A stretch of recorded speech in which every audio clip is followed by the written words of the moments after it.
Thanks to fiction, when we think of the Victorian era, we tend to think of lavish homes, beautiful gowns, and passionate romances. But as we all know, the truth is often stranger than fiction. Smellier, too. Victorians may have had a lot of nice things, but when it came to hygiene they were, for lack of a better term, f***ing gross. Beneath the fancy garments of lace and silk were people who had no indoor plumbing and didn't regularly bathe. Diseases were common, and the hygienic practices meant to cure them were often as bad, if not worse, than the illnesses themselves. Today, we're going to take a look at what hygiene was like in the Victorian era. Victorians had to do laundry just like everyone else, but they often used more than mere soap to get their clothing clean and fresh. For example, oil and grease stains would be combated by rubbing chalk into the fabric. Grass and blood stains, on the other hand, would be removed with kerosene, while other miscellaneous odors would be dealt with using milk. So far, these all sound like life hacks you might find in a modern YouTube video. But when it came to bleaching their clothes, the Victorians used a method modern folks probably wouldn't be too keen on. They soaked their clothes in their own urine. Asparagus. It sounds disgusting, but as it turns out, urine contains ammonia, which is a very effective cleaning agent. Except Windows. Not very effective on Windows. Trust me when I tell you that.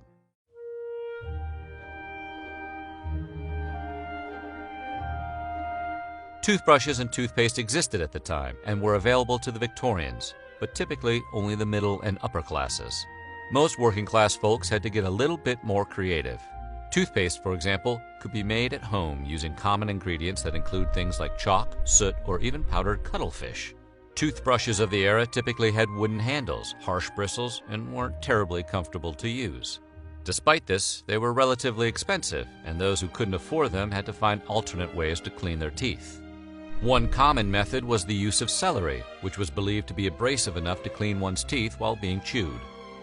It was better than nothing, but as you probably guessed, it wasn't a medically ideal way to keep one's chompers looking good. Nonetheless, you'd want to do your best to protect your teeth because the dental care available at the time was, to be kind, utterly terrifying. Many areas didn't even have dentists, which meant if you needed oral care, you would probably have to go to your local barber or blacksmith.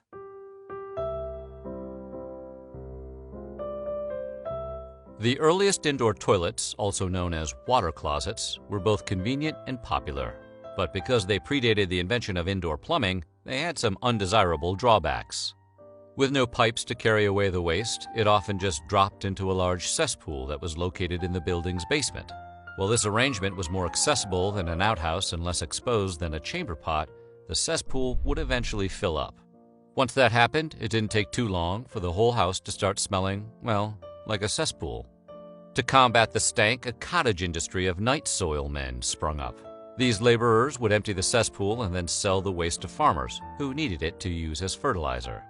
They were known as night soil men because the laws of the era restricted the emptying of cesspools to nighttime, as the task was considered too disturbing to be undertaken in broad daylight.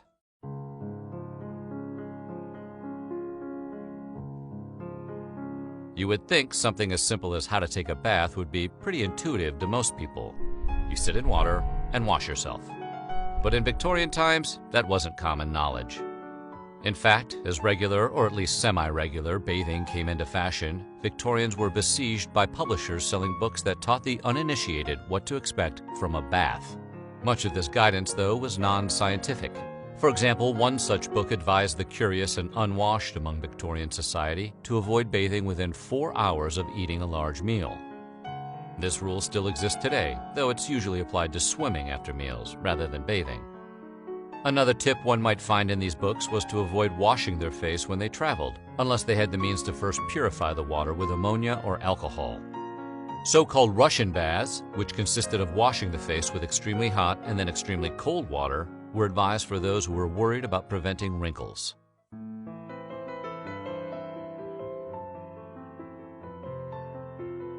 Today, pretty much everyone is obsessed with their hair. Victorian times were much the same, except that modern shampoos were still a ways off. So how did one clean their hair back then? Well, women of the era would typically use eggs. One would crack an egg over their head and then work the yolks into their hair like with a modern shampoo. The egg would then be washed out with a pitcher of water. Another popular option was vinegar diluted with water. That's gotta smell morning fresh. Eggs and vinegar weren't the only cooking-related items that made for a popular pre-shampoo hair cleaner. Rum, black tea, and rosemary were all considered normal and effective for hair washing.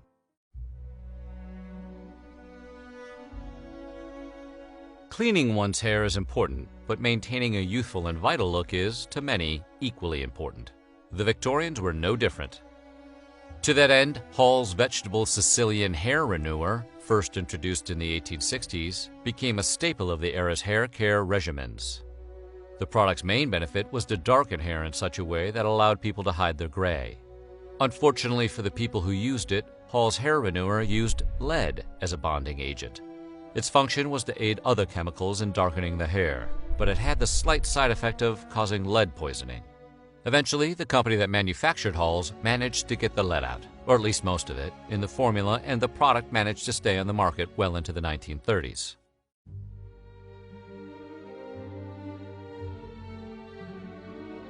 Most people don't like a bad smell, but in Victorian times, bad smells were considered more than just unpleasant. They were believed to be downright dangerous.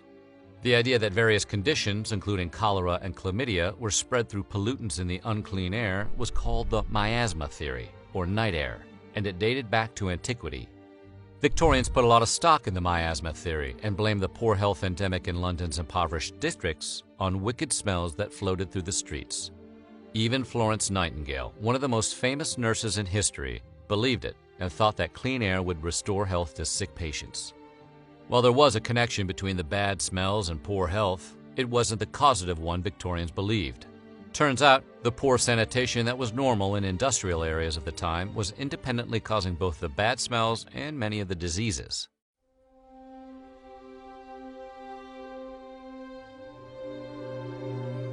Victorian hygiene obviously had a lot of shortcomings, but it was also one of the first times in history that mainstream society took the time to address the concerns of feminine hygiene. Indeed, both the disposable pad and the earliest versions of the tampon were invented in the late 19th century. These new technologies took some time to become normal and widespread, and in the interim, women of the era got creative. It was discovered that the wood pulp base used to make the bandages typically used to treat the wounds of soldiers at war were also used for menstruation care.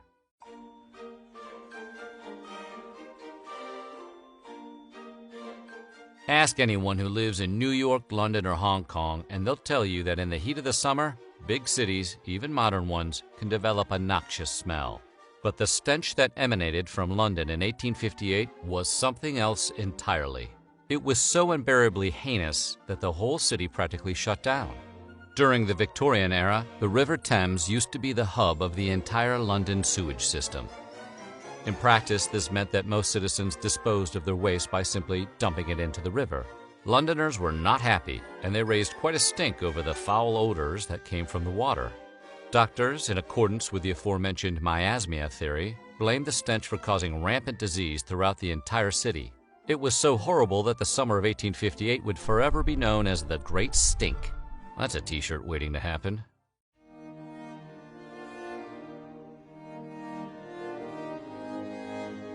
From bad smells to evil spirits, many strange things were blamed for causing diseases in the past. Among the strangest, though, had to be the Victorian era theory that tuberculosis and its spread was attributable to women's clothing.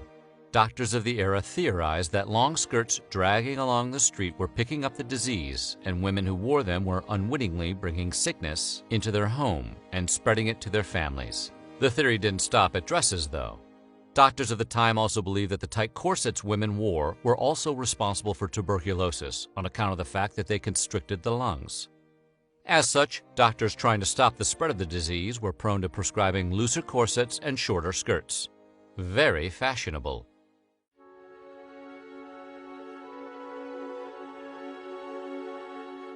Despite being socially unacceptable during the Victorian era, escort work was a very common way for the women who lived in London's most impoverished neighborhoods to make a living. Sexually transmitted diseases were extremely common at the time, and without regular access to contraceptives, sex workers often transmitted those STDs to their clients. The clients, in turn, would then transmit them to their wives and anyone else they might be involved with. Things got so bad that the spread of sexually transmitted diseases was eventually declared a public health hazard. Laws were passed that allowed escorts to be detained by police and forcibly treated for STDs.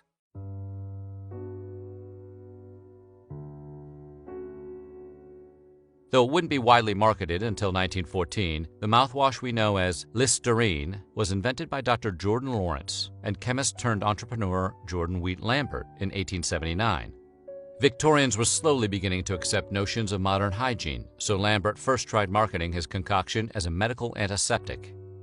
For whatever reason, the product was overlooked and failed to turn a profit for its creators. Not one to give up easily, Lambert began to suggest additional, and often unusual, uses for Listerine. Before he finally hit on selling it as a mouthwash, he tried marketing it as everything from a floor cleaner to a cure for dandruff and gonorrhea.